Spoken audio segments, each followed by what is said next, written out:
पुढची बातमी आहे ठाकरेंची।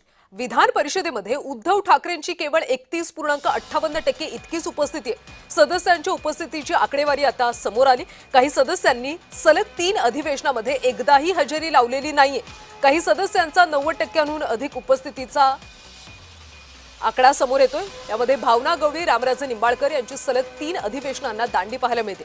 अमोल मिटकरी, राजेश राठोड यांची 3ही अधिवेशनामध्ये 100% उपस्थिती होती।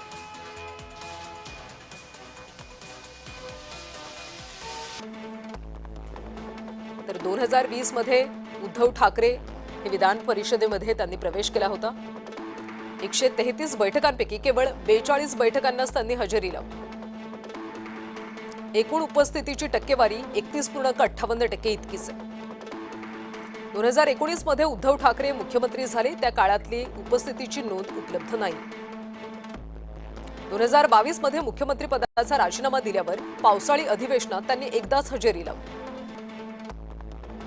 2025च्या अर्थसंकल्पीय अधिवेशनामध्ये 16 पैकी केवळ 4 बैठकांनाच ते उपस्थित होते। आणि या सगळ्या संदर्भात आपण अधिकची माहिती घेऊयात आमचे प्रतिनिधी मनोज दयाळकर यांच्याकडून। मनोज, आता विधान परिषदेमध्ये ठाकरेंच्या उपस्थितीची आकडेवारी टक्केवारी आता समोर आलेली आहे। केवळ 31.58% त्यांची उपस्थिती पाहायला मिळते। आता सत्ताधाऱ्यांकडून, भाजपच्या अनेक नेत्यांकडून त्यांच्यावर टीका सुद्धा केली जाते। ठाकरे गटाकडून काही स्पष्टीकरण आले का? कल्याणी आपण या ठिकाणी बघितलं अधिवेशन काळातील विधान परिषदेतील आमदारांची पूर्ण आपण बघितलं उपस्थिती अनुपस्थितीचा संपूर्ण या ठिकाणी जो रजिस्टर आहे तो या ठिकाणी समोर आलेला आहे। या रिपोर्ट कार्ड हा समोर आलेला आहे आणि आपण बघितलं या ठिकाणी 3 अधिवेशन होत असतात, हिवाळी, पावसाळी आणि उन्हाळी। या अधिवेशनामध्ये किती विधान परिषदेतील आमदार हे उपस्थित असतात, अनुपस्थित असतात, हा संपूर्ण रिपोर्ट कार्ड आता समोर आलेला आहे। त्यामध्ये उद्धव ठाकरेंचा रिपोर्ट कार्ड देखील आता समोर आलेला आहे। उद्धव ठाकरे हे 2019 मध्ये मुख्यमंत्री झाले तेव्हा त्यांची जी विधान परिषदेतली उपस्थिती होती ती आता समोर नाही आहे। पण आपण बघितलं तर 2020 मध्ये त्यांनी आपण बघितलं 133 बैठका झाल्या। 133 बैठकांमध्ये ते फक्त 42 बैठकांना या ठिकाणी उपस्थित राहिलेले आहेत। म्हणजे त्यांची टक्केवारी या ठिकाणी बघितलं तर 31.59% या ठिकाणी त्यांची टक्केवारी आहे उपस्थितीची। पण आपण बघितलं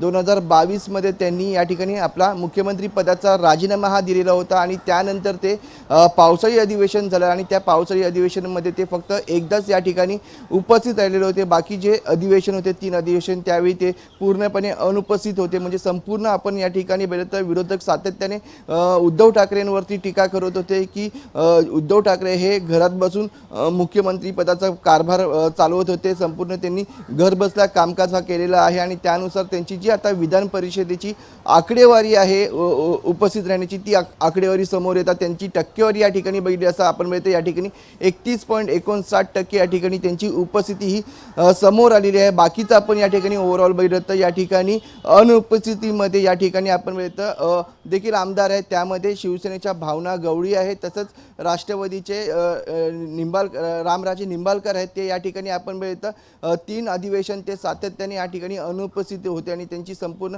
या ठिकाणी आपण बघितलं संपूर्ण आकडेवारी ही समोर आली आहे। त्यापेक्षा अधिक ज्यांची उपस्थिती आहे त्यामध्ये आपण या ठिकाणी बघितलं तर राष्ट्रवादीचेच आहेत ते या ठिकाणी अमोल मिटकरी आहेत, राजेश राठोड आहेत, त्यांची या ठिकाणी 100% उपस्थिती या ठिकाणी दाखवलेली आहे। कारण की आपण बघितलं या ठिकाणी 6 अधिवेशनामध्ये 6 वर्षाचा जो अधिवेशन आहे त्यामध्ये 18 वेळा अधिवेशन झालेलं आहे। त्यामध्ये 13 अधिवेशनामध्ये 100% त्यांची हजेरी ही पूर्ण झालेली आहे। त्यामध्ये अजून एक नाव जोडलं गेलं तर शशिकांत शिंदे आहेत। शशिकांत शिंदे यांनी देखील 18 अधिवेशनामध्ये 11 अधिवेशनमध्ये संपूर्ण उपस्थिती ही पूर्णपणे दाखवलेली आहे। त्यामुळे आपण म्हणतो या ठिकाणी संपूर्ण रिपोर्ट कार्ड हा सर्व आमदारांचा विधान परिषदेचा अधिवेशना काळाचा हा समोर आलेला आहे। आणि आत्ताची 2026 आपण या ठिकाणी बघितलं तर या ठिकाणी मनीषा कायंदे आहेत, त्यांची या ठिकाणी जी उपस्थिती आहे ती या ठिकाणी सातत्याने समोर येत आहे। तसंच आपण या ठिकाणी बघितलं तर विधान परिषदेमध्ये उद्धव ठाकरेंच्या आता उपस्थितीची आकडेवारी समोर आली। यावर आता स्वतः ठाकरे काही प्रतिक्रिया देतात का हे पाहणं महत्त्वाचं।